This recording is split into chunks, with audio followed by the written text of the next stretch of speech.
Welcome to this week's edition of this City Beat. I'm your host, Bradley Karp. Joining me in studio, two guests today. I have the new or the old Deputy Mayor, Gary Ceppetelli, and the real Deputy Mayor, Dennis Fenske. Gary Ceppetelli, obviously the City Manager. Welcome. Thank you very much for joining us. Pleasure to be here. We'll open up the phone lines right away, 677-8181, 677-8181, taking your questions directly to the City Manager and the Deputy Mayor. I'll start off with just a couple here.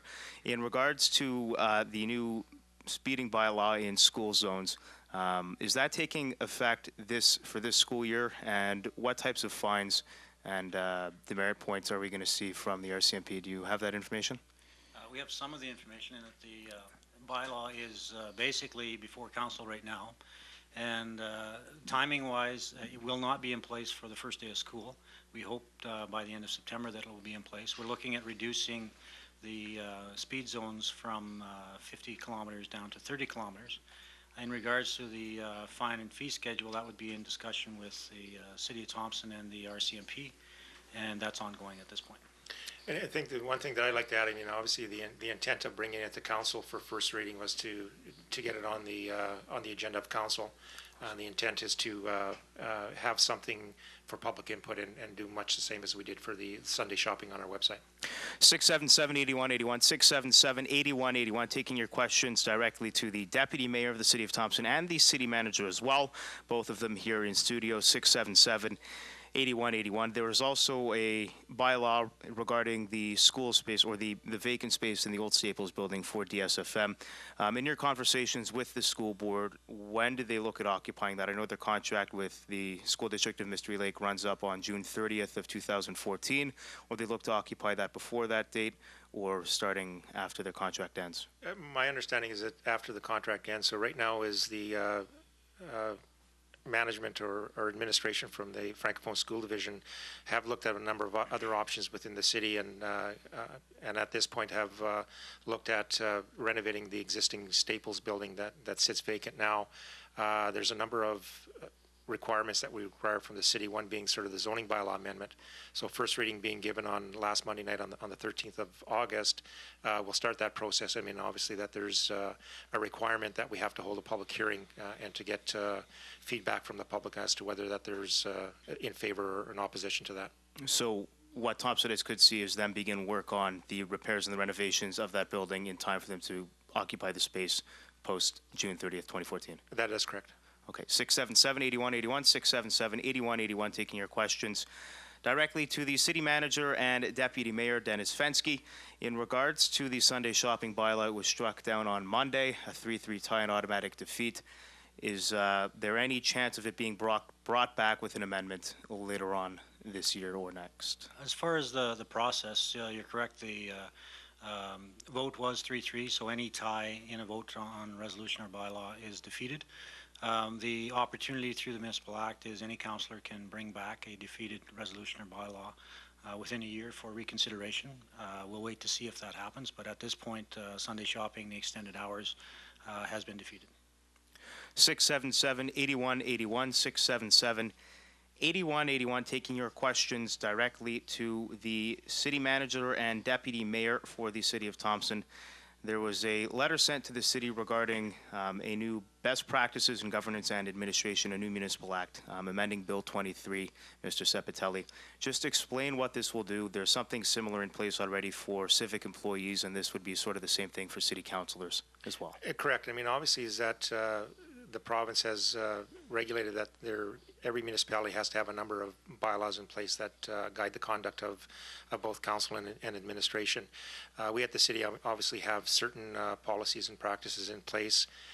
So what we'll do is that this letter will be directed to the appropriate standing committee of council. From that aspect is to take a look at our existing policies and revise them if necessary, and create new policies where we don't have certain policies as required by the province of Manitoba. What would some of those changes be that we could see in terms of this act? My understanding, obviously, is to ensure that there's certain requirements or provisions that are contained within there that address some of the code of conducts of council and things of that sort. So just to ensure that we're addressing all the components that the province is looking at. 677-8181, taking your questions directly. 677-8181 to the Deputy Mayor of the City of Thompson and the City Manager, Gary Ceppetelli. Cold morning this morning, went all the way down to 0 degrees at about 7:30, 8 o'clock. Time to start thinking about snow because it is going to be coming rather soon. Are there any provisions in place for the snow removal plan for this year? Or are we going to see something very similar to what we saw last year? We'd likely see something very similar to what we've seen last year. We are obviously address it at the Public Works and Infrastructure Committee of Council to see if there's any changes or improvements that we can make. It's something that comes up on an annual basis, so that we as the committee will be looking into that. One of the things that we're exploring right now is sort of the snow dumping by contractors, and it's something that's been ongoing for the last number of months, and something that may change operations of contractors this upcoming winter season. In regards to the grant and loop process, Deputy Mayor Fenske, it was touched on at the last meeting of City Council, and the province won't be joining the negotiation table this time around, and it was the city had asked them to join. Why did you do that, and why do you want them to come on, and what's your feeling on them deciding not to hop in? Well, basically, it's a matter of process. The original 56 agreement and then such the amendments in the 60s, the province was a signatory to that agreement. The letter of understanding and the memorandum of agreement subsequently for the voluntary portion of the grant in lieu has been signed off by the City of Thompson, the LGD of Mystery Lake, and the school district, as well as Valet. So it was our interest to have the province on board from the get-go in regards to the discussion, so they're fully aware of what was going on. It's been the decision of the province that they would rather sit back. They are still there if we cannot come to an agreement. We have an out to go to the province to step in and assist us, because ultimately they grant the mineral rights and mining rights to Valet. So at this point, although we're disappointed that they won't be at the negotiating table, we know that they are there for support if we do get into difficulty, and we look forward to discussing it with them. We have seen the amount of money transferred over in the grant loop process decrease over the last number of years. Could you sort of give an indication as to what we may see in this next process or this next contract? As far as specifics, that's within the negotiating group between, as I said, the three groups and the City of Thompson. Previously, the grant in lieu was at a level of around $7.5 million between Valet and dispersed to the three bodies. It's reduced now to around $6 million for the last 10 years. And so from that, those are the numbers that are out there right now. So obviously, from the City of Thompson perspective and the school district and the LGD, we would look to ensure stability and future revenues for all of us. And hopefully they can come to a comparable or a comparable agreement that would ensure that. 204-677-8181, 204-677-8181, taking your questions directly to the City Manager and the Deputy Mayor of the City of Thompson. Again, at the last council meeting on Monday, Councillor Collada brought up a point regarding the VLT transfers back to the City of Thompson from the provincial network, and she raised a point saying that the amount being brought back isn't comparable to what we're putting into the coffer, and when cities like Steinbach are receiving a certain amount of money and they don't even have VLTs in their city, she suggested possibly raising the idea of banning VLTs in the City of Thompson. How does the process work for the revenues to come back to the city, and what can the city do to increase the amount of revenue coming back to us? Right now, the province sets a base grant and a per capita grant for the VLTs that come to all municipalities in Manitoba. I think that this has been a long-standing issue that's been raised by Councillor Collada in that regard, as to the city not receiving sort of its fair share of monies returned to via the VLT route. I think that the next step is, from the city's perspective, is that we try to set up a meeting with the applicable minister so that we can have those discussions. A lot of the reductions that we had in VLTs and obviously our general assistance grant have to do with the drop in our census population. Province of Manitoba and other federal government have a lot of the grants that come back to individual municipalities based on a per capita grant. So I think any drop in that that, and our census hurts us dramatically. And I think that we'll be looking to set up meetings both with the minister responsible for VLTs, but also the minister responsible for the general assistance grant. We do have a caller on line 4. Kurt, please ask your question and then hang up to hear the response. Yeah, good morning. My question is regarding to 10-digit dialing and our lack of 911. I think it's a safety concern, and the city has to do something about it. From the city's perspective, we've looked at the 911 program, and Mayor Johnson has been lobbying to have that located in Thompson. Currently, it looks at basically through Brandon and through Winnipeg.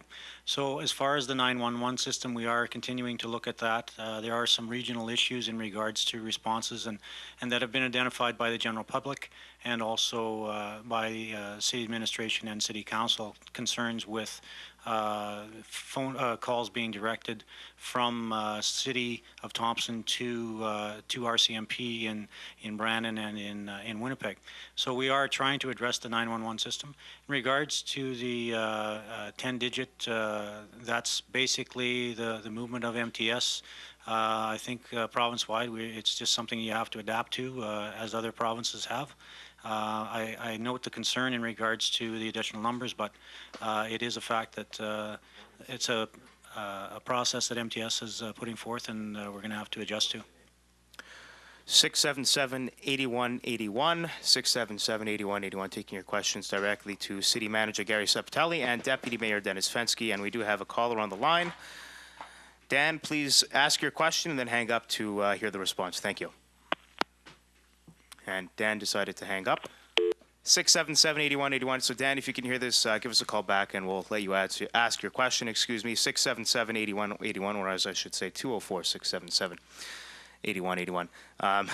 Just while we're waiting for Dan to call back, just on the VLT issue that Councillor Collada raised, one of the other parties that we have to discuss with is obviously those that hold the VLTs in our community. It's a source of revenue to them.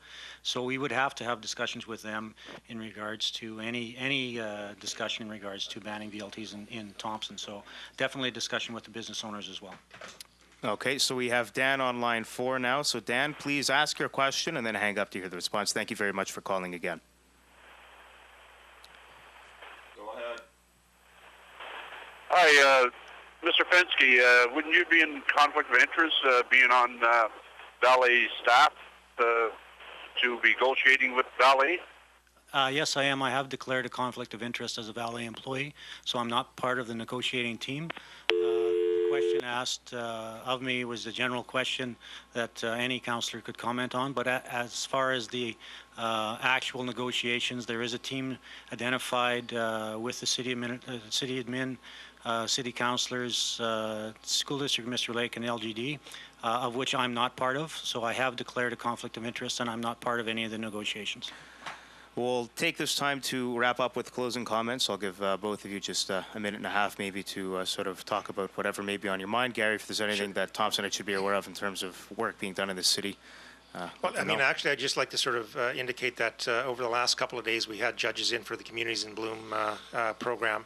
All the responses that we're getting back, I mean, obviously that they were quite impressed in regards to the some of the activities and programs that the City of Thompson has undertaken over the last little while. And so I'd just like to sort of send gratitude to all residents of the community who have sort of pitched in and made their property and surrounding properties aesthetically pleasing, which seems to have great benefit to the judges that were in over the last 2 days. And Dennis? Just picking up on the school zone reduction, obviously the new school year is approaching, and we would look forward to everybody bringing our kids back safe to the school. And although parents or kids won't be looking forward to it, I'm sure the parents are pretty much ready to send the kids back to school. Get the kids out of their hair for a bit, eh? Absolutely. All right. Thank you very much. Thank you, Mr. Ceppetelli and Mr. Fenske, for joining me today.